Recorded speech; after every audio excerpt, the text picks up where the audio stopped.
Hello, fellow spookies. It is I, the brain doctor himself. It is time for another spooky guide to all things spooky, since it's October. Time for spookiness. Blah. Fear in Dungeons and Dragons continuing, part 2. Let's talk about public domain horror. If you have even ever dipped your toes in the world of the hobby, or well, pretty much any form of media, you may notice a certain character has extremely popular, which you would not think that they are, but it seems like almost everybody has taken advantage of this individual. And I am talking about Cthulhu. You probably thought I was talking about somebody else. But no, if you notice, Cthulhu, Miskatonic University, Arkham, Lovecraft stuff is all over. I mean, there are dozens of role-playing games and board games that are directly or indirectly connected to the works of Lovecraft. There's dozens of role-playing games that are directly or indirectly related to Lovecraft. There's books, comic books, video games. If there's a media form for it, Call of Cthulhu, the Lovecraftian universe has been used, dipped in. How is that possible? I mean, there's probably a Call of Cthulhu breakfast cereal. I know there's a Call of Cthulhu stuffy and a Call of Cthulhu puppet and Cthulhu toys and cute Chibi Cthulhu. How is that possible? You would think that the Lovecraft family would have more control over that, but no. Cthulhu and the Cthulhu mythos is technically public domain. In fact, there are a lot of characters that you might associate with horror or the fantastic who are public domain and you could use in your game or in a game you're writing. For example, Dracula. Have you ever noticed how many movies use Dracula, from really, really amazing ones like Bram Stoker's Dracula to not so amazing Roger Corman films like Dracula 2000, to even the grandpa from The Monsters that was just on Netflix and it was absolutely awful. Yeah, Dracula, Frankenstein. I mean, technically the Universal monsters are technically owned by Universal, but also technically not. As long as it doesn't look 100% like the Universal image of Dracula or Frankenstein, it's public domain. And the works of Lovecraft are public domain. In fact, the works of Lovecraft may be one of the very first shared multiverses. Now you gotta remember, Lovecraft stuff, some of it he made up, some of it he borrowed from other mythologies, especially Mesopotamian and other really early mythologies and religions, and just this whole idea of horror and non-Euclidean horror, which still to this day is prevalent. I mean, if you even go in the most popular video game of the year, there's definitely some Lovecraftian element in the back rooms. And you know, you can't go far without running into something Lovecraft themed. Most horror is somehow connected to Lovecraft and the Cthulhu mythos. I mean, even Batman has Arkham Asylum. So how did this happen? How is Lovecraft's universe possibly the first shared universe? Well, you have to go back to the very early days of the pulp novels, of which, you know, Lovecraft was writing pulp, Burroughs was writing pulp, you know, all these different guys were creating pulp fiction, comic books and pulp stories, you know, 10 cents a word, 5 cents a word, chopping out these things. And they were sort of agreed upon that they could use each other's characters. Like Burroughs used Cthulhu, you know, people use Tarzan, the Shadow, Doc Savage, all these characters that you would think are licensed to one individual were actually shared amongst the pulp writers. You know, somebody would go, hey, can I use Tarzan in my Doc Savage book? And the Tarzan guy would go, sure. Can I use the Shadow in my Batman book? Sure. Can I use Cthulhu in my John Carter on Mars book? Sure. So because these were never copyrighted as we understand them, and because they were shared, even till this day, a lot of these characters are technically not owned, which means that's why Cthulhu is so prevalent and popular. Plus, there's the whole weird tentacle thing. You know, we're not going to go down that rabbit hole, but let's face it, there is a subgenre of the hobby and of the cinema that deals a lot with tentacles and schoolgirls and tentacle sama, and yeah, not gonna go there. But yeah, you right now, if you're listening to the sound of my voice, wanted to use a character from Lovecraft like Cthulhu, you could, with very little issue. In fact, less issue than using anything from Wizards of the Coast. Lets you use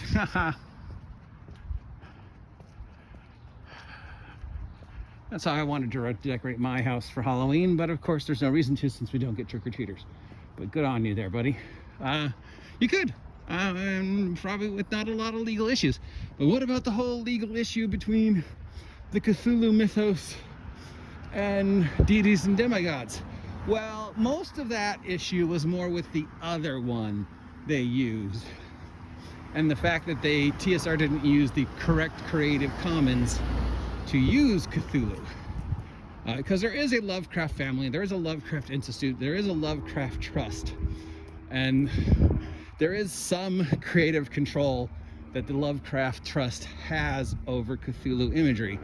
As long as you follow certain steps, you can use it. And that was part of the reason why deities and demigods got reshuffled. And the other bigger one was that they used the Elric of Melbourne, Michael Moorcock stuff without any permission whatsoever. They just printed it, bam. And then the Moorcock family went, no, we didn't give you permission to use that. So yeah, but that's a whole another thing we don't really want to talk about today. We're talking about Tentacle Boy and public domain horror, and how you can use public domain horror in your creations and not get in trouble. Want to have Dracula show up in your Twilight 2000 campaign? You can. Want to have Cthulhu show up in your D&D campaign? No problem. Want to have Frankenstein show up in your Heroes Unlimited game? He's public domain. You can use him. You know who else is public domain? Sherlock Holmes. Sherlock Holmes is public domain. That's why there's so many bloody Sherlock Holmes movies that can be made on, you know, $10 budgets. Sherlock Holmes is public domain. The Shadow is public domain. And strangely enough, Mickey Mouse will be public domain in 2024 due to the weird legalities of copyrights and how many times Disney can and cannot copyright the imagery of Mickey Mouse. Now, I'm sure Disney has a contingency plan, and I know Universal has a contingency in place for when people use Dracula, the werewolf, or Frankenstein, or any of the other Universal monsters that are technically owned by Universal, but also technically public domain. And that has to do with the specific imagery. Like, you can't copyright Dracula, but you can copyright the way Universal has Dracula look.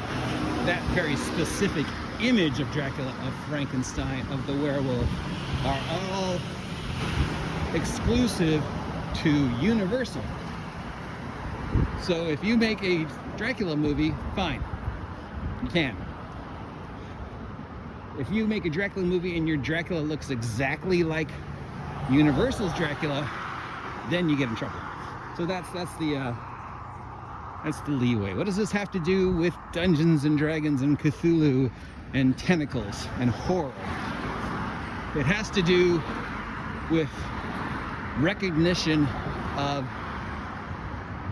individual characters and how to use that recognition to play on people's fears in your D&D game. You know, the scariest horror is the horror that you make up in your own imagination.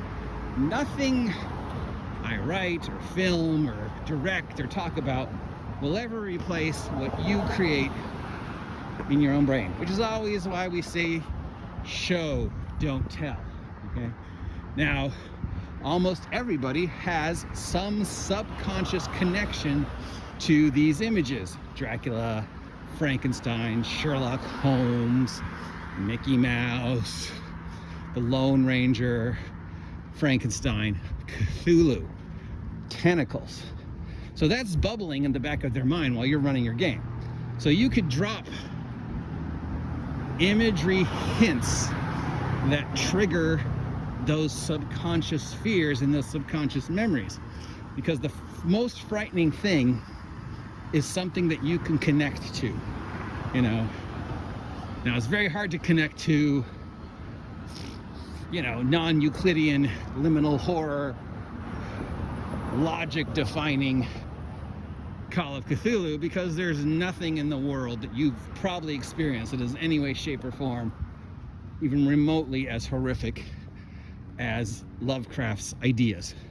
But there are things in Lovecraft that you have connections to. Octopuses are perfect, you know. Octopus tentacles, Cthulhu tentacles, tentacle porn. The idea of just these long tendrils grasping at you, the lack of control, being entangled, jellyfish, the alien appearance of jellyfish, and just the whole idea of the unknown. But it's unknown only to a point, because at some point there's a connection. Your brain recognizes octopuses, and your brain therefore also maybe recognizes tentacles. And the idea of the horror of the tentacles, of what that implies, the violation, the touching without consent, the suckers, the just utterly alien appearance of octopuses, the you know, going into orifices. We won't talk about that. These are all things that percolate in the back of the brain. Same with Dracula. Everybody has an idea of what Dracula is, what Dracula does. He is a recognized, iconic image. So you could use these recognizable triggers to spark that subconscious link. You never tell them it's a vampire. You never tell them it's Cthulhu. You never tell them it's Sherlock Holmes. You give them clues that relate to shared experiences like Dracula. And that subconscious imagery, that subconscious fear of tentacles, of Dracula, that subconscious recognition of Sherlock Holmes, the Lone Ranger, Batman, Arkham. And that helps their brain fill in the blanks of the horrible things. And if their brain is filling it in, it's doing a much better job than you could ever do by just telling them, oh yeah, it's Dracula. Yeah, so show, don't tell. Never tell them. Give them enough information that they can fill in the blanks. And their imagination and our collective link to these characters, to this imagery, does the job. And you can use them and not get in trouble. Like I said, you could have Cthulhu in any project you're working on, as long as you follow the guidelines. You can have Dracula, or the Lone Ranger, or Sherlock Holmes, or Arkham Asylum, and they're fine. You can't get in trouble. They're public domain. So there you go. There's some more spookiness for you, for your spooky brain, in time for Spooktober with their spookiness. We will have some more spooky guides, including the long-awaited look at the CDC's zombie preparation guide. Evil laugh, talk to you later.